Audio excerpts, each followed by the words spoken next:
every day we ask this question, what do we do about it? Who's going to do something about it? Who has an idea? So today, instead of just asking everybody else what we're going to do, let's try to help out here as a TV station. We're launching this new initiative here at the station as Philadelphia is in the middle of this historic increase in gun violence, and we're going to call it Save Our Streets.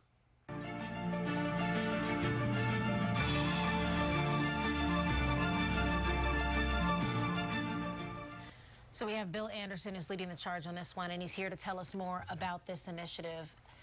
What is Save Our Streets? So Save Our Streets, as you guys pointed out, is our attempt to kind of hold people accountable as well as ourselves. Yeah. Now, we were sitting here during you guys reading the last series of stories, and that feels like an everyday thing. It is. And all of us off camera are sitting here like, oh my God, again.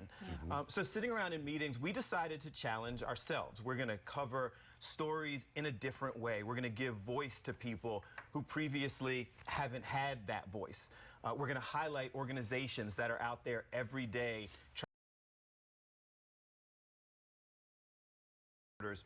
have gone out and set up microphones in communities most impacted and just invited people to come in and speak and tell us what they need. And so it's going to be an everyday type of thing. We're going to have interviews on Good Day that you guys are going to do. We talked during different meetings about both of you going out into some of these communities and hearing from people. We live here, you know, so we're impacted the same way everybody else is. So we're going to try to figure out what we can do, and at the same time, every day, challenge everyone to care and kind of figure out what they can do as well. We do ask that all the time of, why do you think it's happening? And what are some of the solutions? Well, we're happy to hear from anybody at this point. Here's a little bit more of what we're talking about.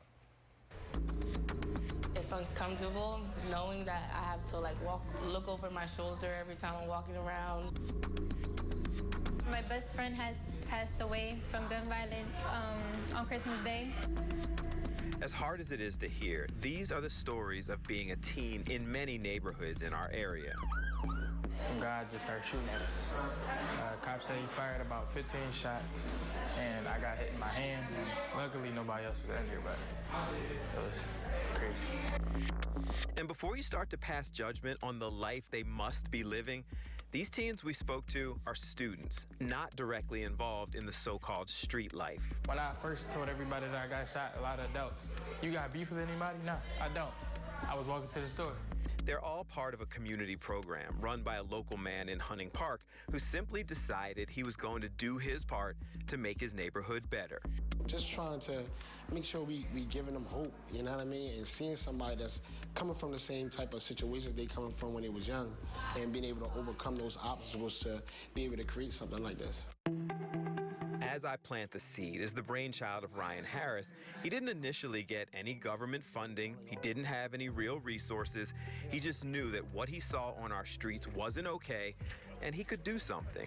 It was a vision in my head of having a safe haven for our community where the kids could just come and be themselves and have the space to really do what they want. That space that they're talking about is the treehouse. Young people and mentors are there constantly getting skills, finding support, and most important, they're feeling safe. Right, he actually cares about what's going on and tries to fix the issues and try to make sure everyone feels safe. Do your part. I'm not asking anybody to do anything outside of the realm of what they can do. Just do your part. So that was, Ryan was one of the groups.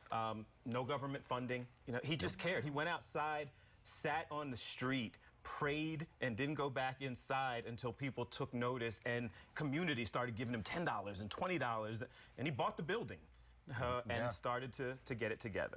Thank God for people like him, and that's what we're looking to do, stories about them. Because we want to shine a light on that, because I think we get so caught up in the violence and thinking there are people who are trying to do something about this, and maybe if we make more people aware, more people can join in and help.